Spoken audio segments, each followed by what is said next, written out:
विघ्नहर्ता श्री गणेश, श्री गणेश, श्री गणेश। माता शैलपुत्री की आयु में वृद्धि होने लगी। तारकासुर इतना आवेशित और अधीर हो गया कि वो स्वयं अब हिमालय पर्वत की ओर बढ़ चला। अंत होगा आज उस शक्ति का। वसंत ऋतु में चैत्र मास की नवमी तिथि को मृगशिरा नक्षत्र में अर्धरात्रि के समय माता आदि शक्ति का जन्म हुआ।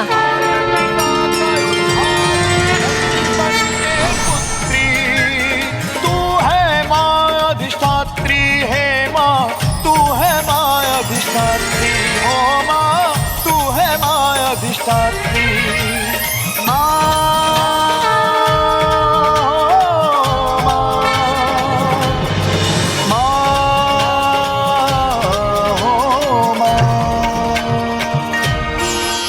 माता शैलपुत्री के जन्म की दिव्य कथा का श्रवण कर हम कृतार्थ हो गए गणेश जी। अनंत है माता शैलपुत्री और उनकी महिमा। माता की 9 रूपों की उपासना करने पर जीवन के सभी मिथ्या भाव मिट जाते हैं। साधक मोह माया से मुक्त होकर संसार का परित्याग कर परमात्मा में समाहित होने के लिए तत्पर हो जाता है। माता शैलपुत्री को प्रसन्न करने के लिए साधक को किस प्रकार साधना करनी चाहिए? नवरात्रि के प्रथम दिवस पर साधक अपनी रीढ़ के मूल पर स्थित मूलाधार चक्र पर अपना ध्यान केंद्रित कर माता की उपासना आरंभ करते हैं। मूलाधार चक्र के अधिपति प्रथम पूज्य गणेश जी और माता शैलपुत्री की पूजा से ही हम इस चक्र को जागृत कर सकते हैं। और इस प्रकार नवरात्रि के प्रथम दिवस से ही साधक की योग साधना भी आरंभ होती है। महाराज, माता सरला, अब आप भी अपने नेत्रों को बंद कर अपने मूलाधार चक्र पर अपना ध्यान केंद्रित कर माता के मंत्र का जाप कीजिए। ओम शैलपुत्री नमः, शैलपुत्री नमः, देव को शैलपुत्री नमः, अधिष्ठात्री।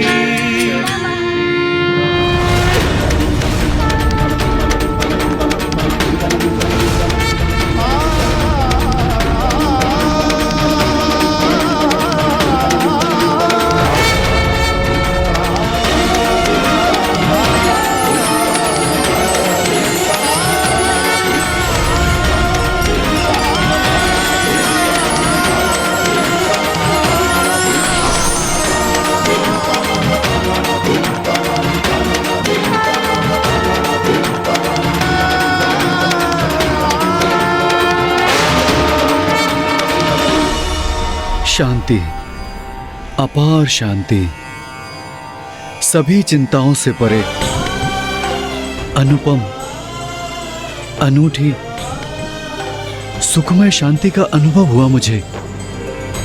नवरात्रि के प्रथम दिवस पर माता शैलपुत्री की कृपा से आप दोनों के साथ हम सभी की भक्ति और योग की यात्रा आरंभ हो गई।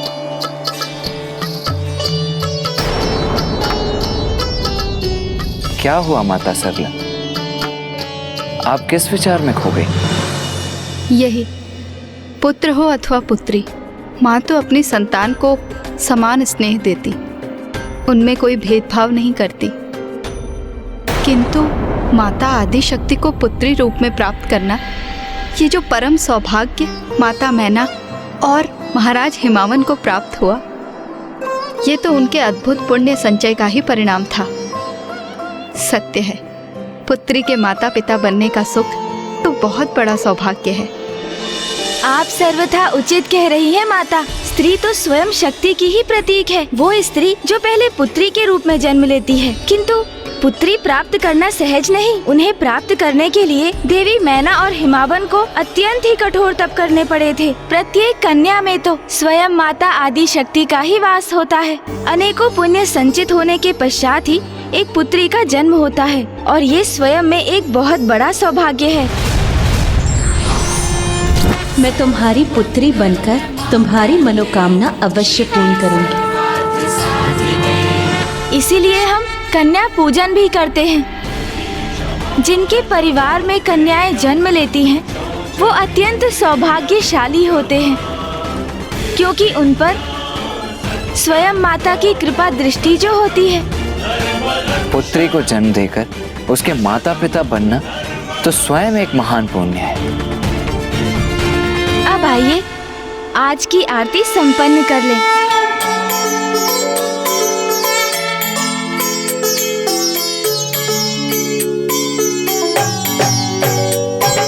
जग जननी जय जय, माँ जग जननी जय जय। भयहारिणी भवतारिणी, भयहारिणी भवतारिणी, भवभामिनी जय जय। माँ जग जननी जय जय।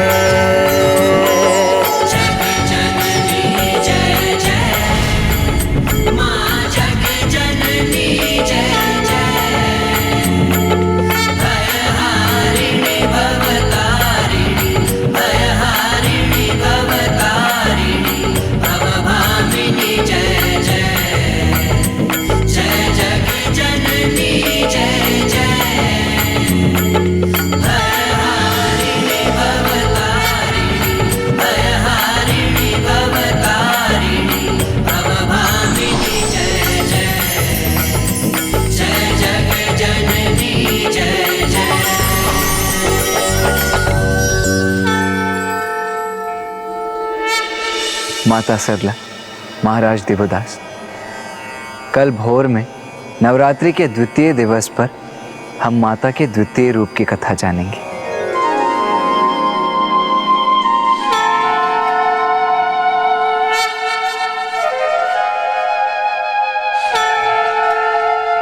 माँ वहाँ अकेली है, उनकी पीड़ा विचलित कर रही है मुझे।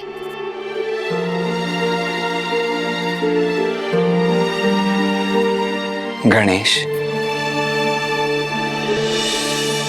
तुम्हारी अधीरता का आभास है मुझे गणेश। भैया, हमने अभी माँ के नव रूपों की पूजा आरंभ की है।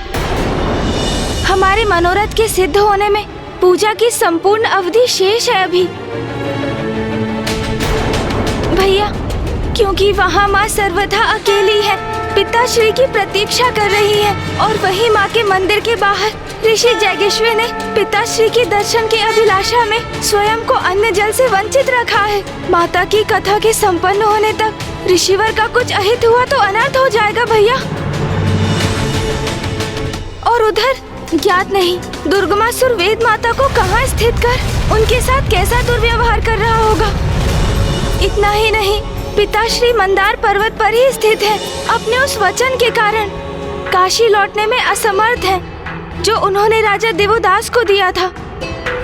महादेव, काशी में मात्र एक ही राजा रह सकता है। फिर वो काशी राजा आप हैं अथवा मैं। और यदि राजा बनने का कर्तव्य मुझे पालन करना है तो आपको काशी छोड़कर जाना होगा महादेव, तो आपको काशी छोड़कर जाना होगा महादेव। तो आप ही बताइए भैया, ऐसी स्थिति में मैं अशांत और अधीर कैसे ना हो। तुम सर्वथा उचित कह रहे हो गणेश। समय के साथ स्पर्धा है हमारी, जिसमें अब एक एक पल असहनीय हो रहा है। किंतु गणेश, हमें यह भी स्मरण रखना चाहिए कि संसार में जो कुछ भी होता है वो माँ की इच्छा के अनुसार ही होता है। और वो भी यही चाहती हैं कि हम सभी नवरात्रि के व्रत रखें, उनका पूजन करें, और माँ की इच्छा की पूर्ति हम पूर्ण निष्ठा और संपूर्ण भक्ति भाव से करेंगे। क्योंकि जब और कोई मार्ग नहीं सोचता तो भक्ति में डूबकर ही अपना कर्तव्य निभाना चाहिए। क्योंकि माँ अपने भक्तों को कभी निराश नहीं करती गणेश। उचित है भैया, माँ ही इन सभी संकटों का निदान करेंगी। मैं तो अब बड़ी उत्सुकता से कल भोर की प्रतीक्षा कर रहा हूँ। माँ की कथा जब तक संपन्न नहीं होगी तब तक महाराज देवोदास नहीं समझ सकेंगे कि उनसे कैसी अनिष्टकारी भूल हो गई है।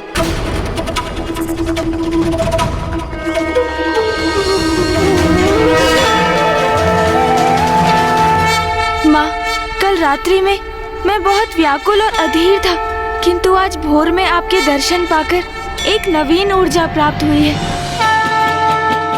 अब आपके द्वितीय रूप माँ ब्रह्मचारिणी की कथा करने का समय आ गया है। हमें आशीर्वाद दीजिए माँ कि हम आपके 9 रूपों की कथा भली भांति कह सकें, जिसे राजा दिवोदास अपनी भूल समझकर उसे सुधार सके।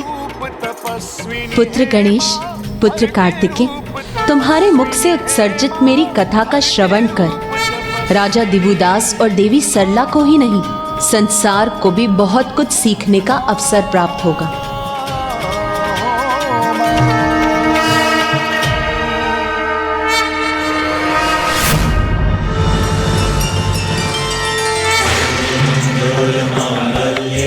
शिवे सर्वार्थ साधिके शरण्ये त्र्यंबके गौरी नारायणी। गणेश जी, कृतेश जी, नवरात्रि के द्वितीय दिवस का कन्या पूजन पूर्ण विधि विधान से संपन्न हो गया।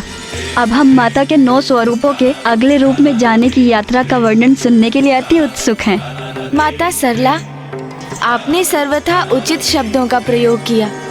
माता की यात्रा। किंतु माता, आपके मन में कुछ विचार है, वो कहिए ना।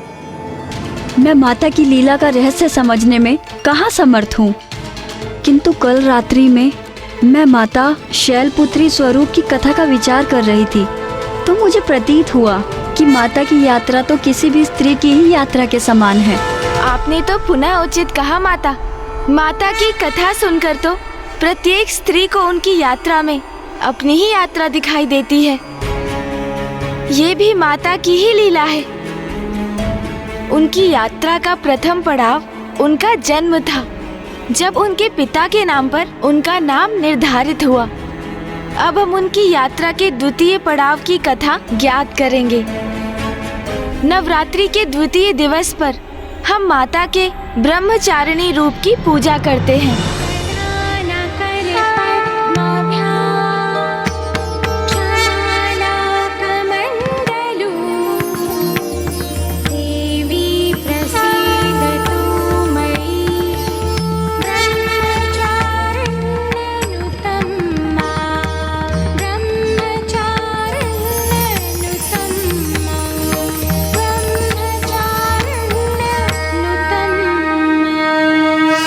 क्या है?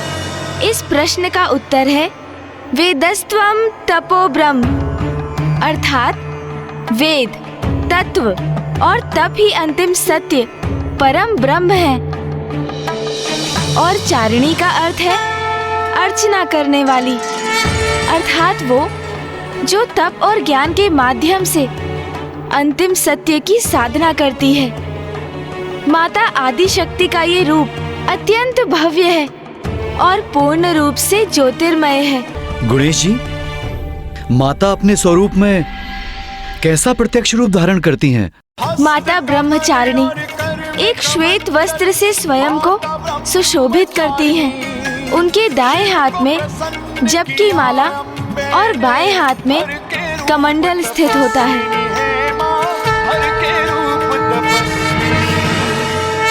अब मैं आपको माता ब्रह्मचारिणी की कथा सुनाता हूँ। अपने माता पिता के अपार लाड़ दुलार में माता शैलपुत्री की आयु में वृद्धि होने लगी।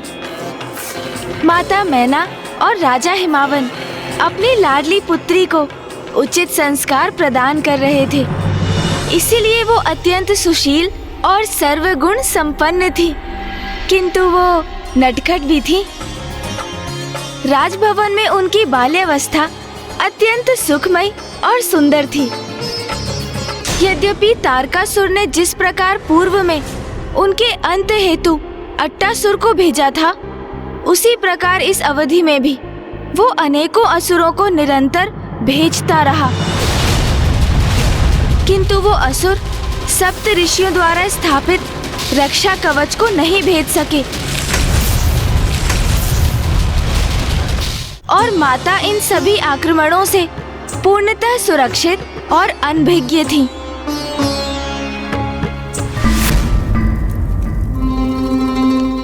लौटा क्यों नहीं अट्टासुर अभी तक?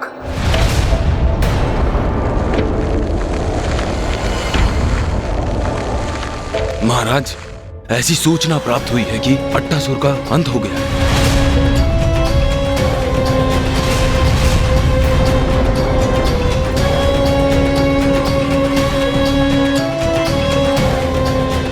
अंत हो गया अट्टासुर का। तो फिर प्रतीक्षा क्यों कर रहे हैं हम? अन्य असुरों को भेजो अभी। जाओ, अंत कर दो शक्ति का, जिसने उस राजभवन को अपना निवास बनाया है। जाओ।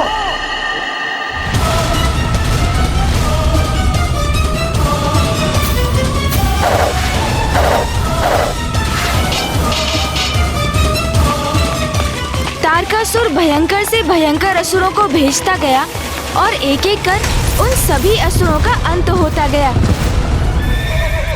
अंततः तारकासुर इतना आवेशित और अधीर हो गया कि वो स्वयं अब हिमालय पर्वत की ओर बढ़ चला। अब स्वयं देखता हूँ मैं, कौन है ये मायावी शक्ति जिसने मेरे अनेकों असुरों को क्षति पहुंचाई है। पुत्री पार्वती,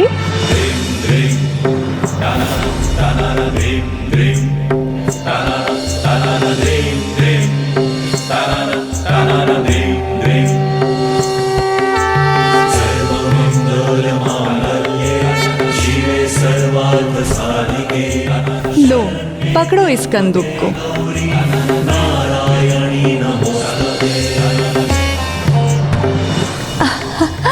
अरे वाह, अति उत्तम पुत्री पार्वती।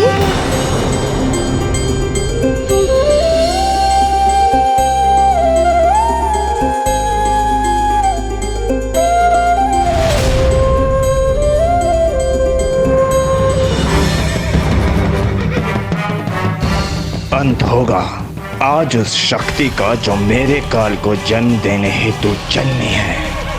अभी मिटा दूंगा मैं उसे, बढ़ने नहीं दूंगा ये संकट।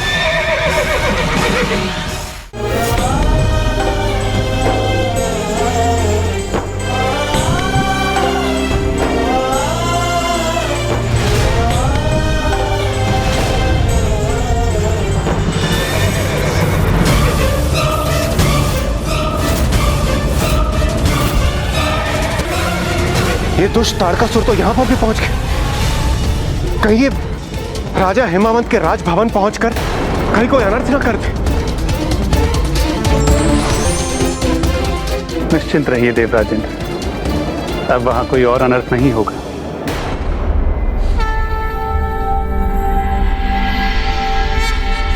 नारायणं गदाध्यक्षं गोविन्दं कीर्तिभाजनं गोवर्धनोद्धरं देवं भूधरं भुवनेश्वरम्।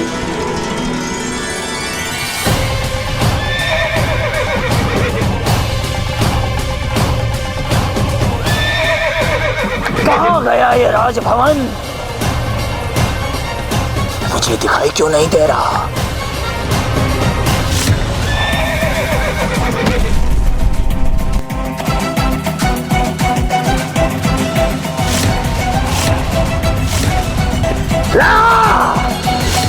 श्री हरि नारायण ने अपनी विष्णु माया के प्रभाव से महाराज हिमावन के राजभवन को अदृश्य कर दिया और इसी कारण वो तारकासुर उसे ढूंढने में असमर्थ हो गया।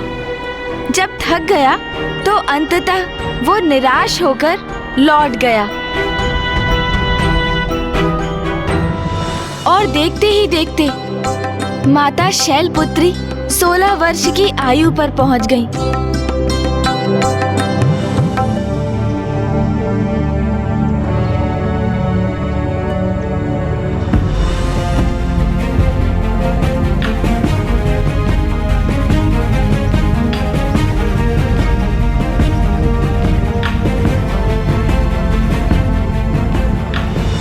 अब आएगा क्रीड़ा का आनंद मुझे। पार्वती को मैं हिम कंदुक से सताऊंगी, देखना। पार्वती, पार्वती कहाँ हो तुम? पार्वती, पार्वती, पार्वती कहाँ हो? सखी जया और विजया कितने भी प्रयास कर लो, इस क्रीड़ा में मुझे नहीं परास्त कर सकोगी। पार्वती, कहाँ हो तुम? पार्वती,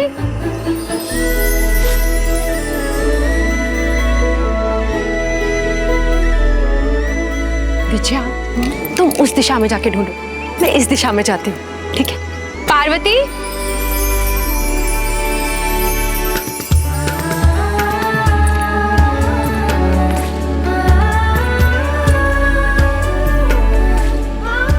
पार्वती, कहाँ हो तुम? पार्वती, पार्वती, पार्वती, पार्वती,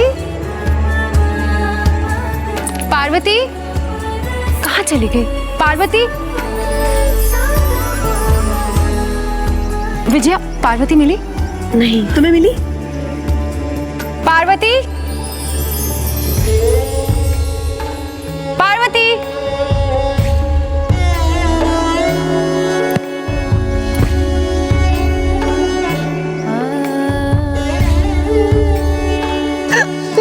तुम दोनों तो मुझे सताने चली थी ना, फिर क्या हुआ? पार्वती, अब तुम हमसे नहीं बचोगी।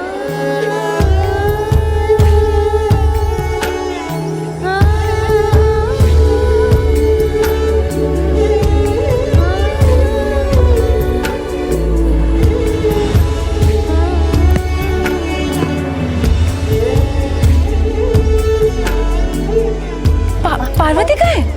पार्वती, पार्वती, पार्वती, पार्वती,